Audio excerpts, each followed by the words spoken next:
Olá, sou Tânia e hoje vou contar a minha história pra vocês. Tudo começou quando eu conheci o Marcos, meu namorado.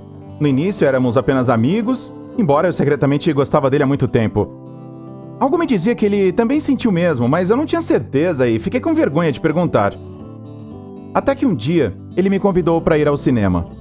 Depois de assistir a um filme que mal prestei atenção, porque eu só pensava se ele iria segurar a minha mão ou colocar o braço no meu pescoço, fomos jantar. O lugar não era propriamente romântico, uma hamburgueria, onde apenas 3 mesas estavam ocupadas e o dono do bar assistia a um jogo de futebol enquanto raspava a grelha com uma espátula. E ali, enquanto o ketchup escorria pelos meus lábios e meu rosto estava cheio de gordura, Marcos me confessou seus sentimentos e nos beijamos. Foi mágico.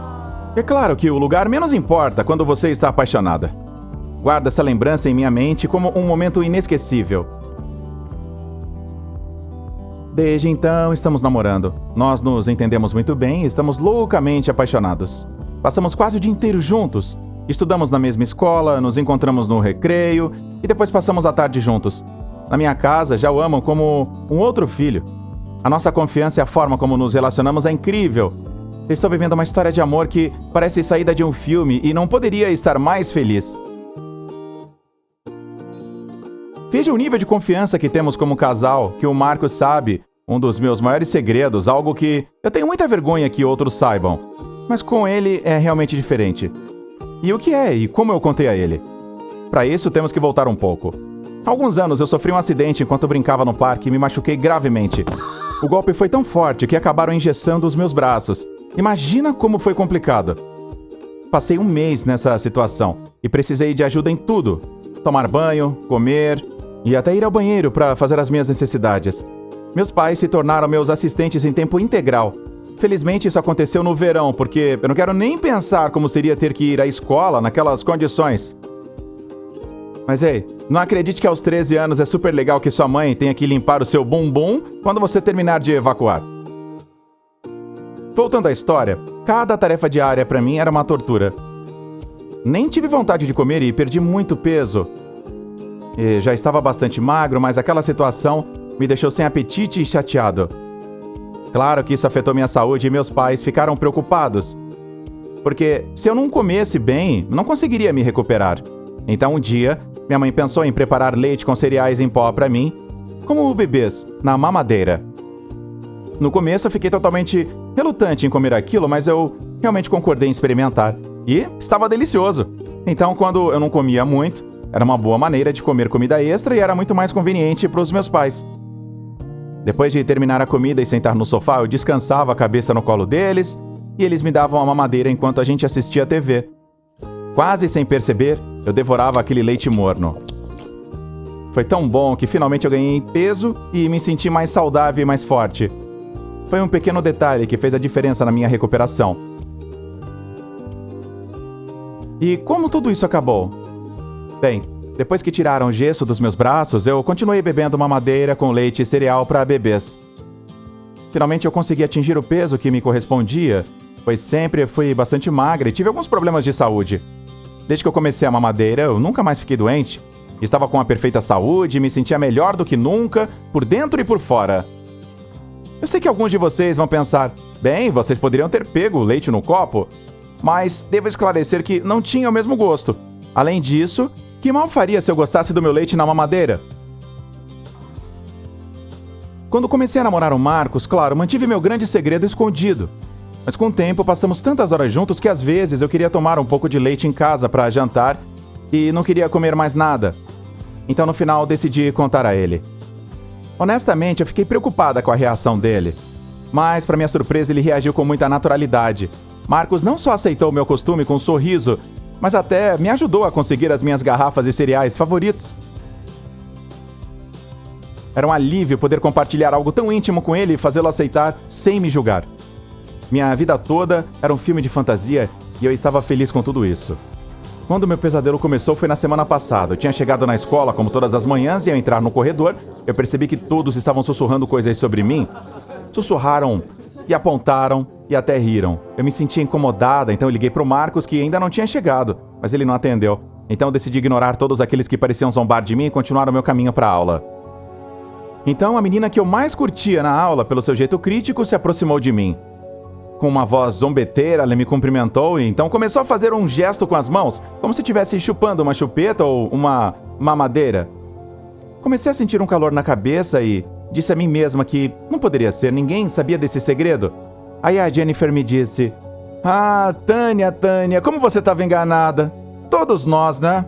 A gente não sabia que a gente tinha um bebê na aula. Você toma o leite da mamadeira ou ainda é da sua mamãe?" Eu desejei que a terra me engolisse por causa da grande vergonha que eu estava sofrendo. Mas colegas rapidamente aderiram aos comentários zombeteiros. Mas meu horror não terminou aí. Havia uma conta no Instagram de um anônimo da escola que compartilhava fofocas e alguns boatos dos alunos. Ninguém sabia quem ele era, mas naquele momento isso era o que menos me preocupava.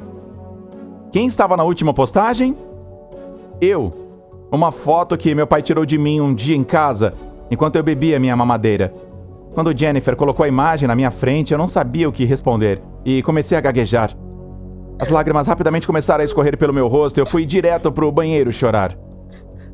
Eu fiquei muito tempo sentada no banheiro, eu só queria me esconder de tudo. Eu fiquei com muita vergonha. Liguei novamente pro Marcos, eu precisava que alguém me confortasse naquele momento, mas ele não atendeu a minha ligação. Eu achei que talvez ele já estivesse na sala e não pudesse me atender, mas eu fiquei surpresa. Sempre nos encontrávamos antes da aula para nos cumprimentar e dizer um bom dia. Enquanto eu ainda estava trancada lá sozinha, eu comecei a pensar em como o assunto da minha mamadeira havia vazado, e eu pensei em quem fosse a única pessoa que sabia do meu segredo e quem poderia ter tido acesso àquela foto da minha casa além dos meus pais. Não podia ser. Tinha sido meu namorado. A ideia de que Marcos havia me traído me magoou profundamente. As lágrimas corriam incontrolavelmente, se misturando ao som de risadas e conversas fora do banheiro. Eu me sentia perdida e magoada. A confiança que eu pensava ter estava desaparecendo, me deixando com o coração perdido e com a incerteza em como lidar com aquela situação na escola. Mas então reuni forças, enxuguei as lágrimas e saí do banheiro. Aquilo tudo não ia me deixar assim. E naquele exato momento, quem eu vi? Marcos. Ele veio com uma cara aparentemente preocupada. Ele me disse que estava preocupado, me procurando a manhã toda e que queria ter certeza de que eu estava bem. Se estava tudo bem, nada ficaria certo depois disso. Eu gritei com ele como uma histérica e eu disse que nunca mais confiaria nele. Mas, você não vai acreditar, acontece que ele não sabia de nada sobre a publicação da foto na conta do Insta. Já que o seu celular tinha sido roubado no dia anterior após sair da minha casa, alguém me encontrou e enviou aquela imagem comprometedora para a conta mais viral da escola. Mas Tânia, como eu faria algo assim? Eu nunca revelaria o seu segredo. Você é minha namorada, eu te amo. Ouvir Marcos me fez sentir um pouco melhor. O problema ainda existia, mas pelo menos eu sabia que a pessoa que eu tanto amava, durante esses 3 meses, não tinha me traído. Eu o abracei, chorei, ele me beijou na testa e me disse para não me preocupar e prometeu que iria consertar tudo isso. Só de sentir seu abraço forte me deixou menos nervosa e pronta para continuar a aula com os outros colegas. Passei um dia um pouco monótona e, quando chegou a noite, me fiz prometer a mim mesma que deixaria de lado toda a negatividade e não daria a todos o que procuravam, ou seja, ficar toda envergonhada. Eu agiria como se nada tivesse acontecido. No dia seguinte, entrei determinada no corredor da escola e meu plano parecia estar funcionando. No momento em que os outros perceberam que seus comentários e zombarias não me machucavam, pararam de rir de mim. Isso me ajudou a tirar um pouco do drama disso. Mesmo durante toda a manhã, eu fui me esquecendo um pouco do assunto da foto. Quando soou então a sirene, anunciando a saída, fui direto para procurar o Marcos, pois sempre esperávamos juntos para voltar para casa.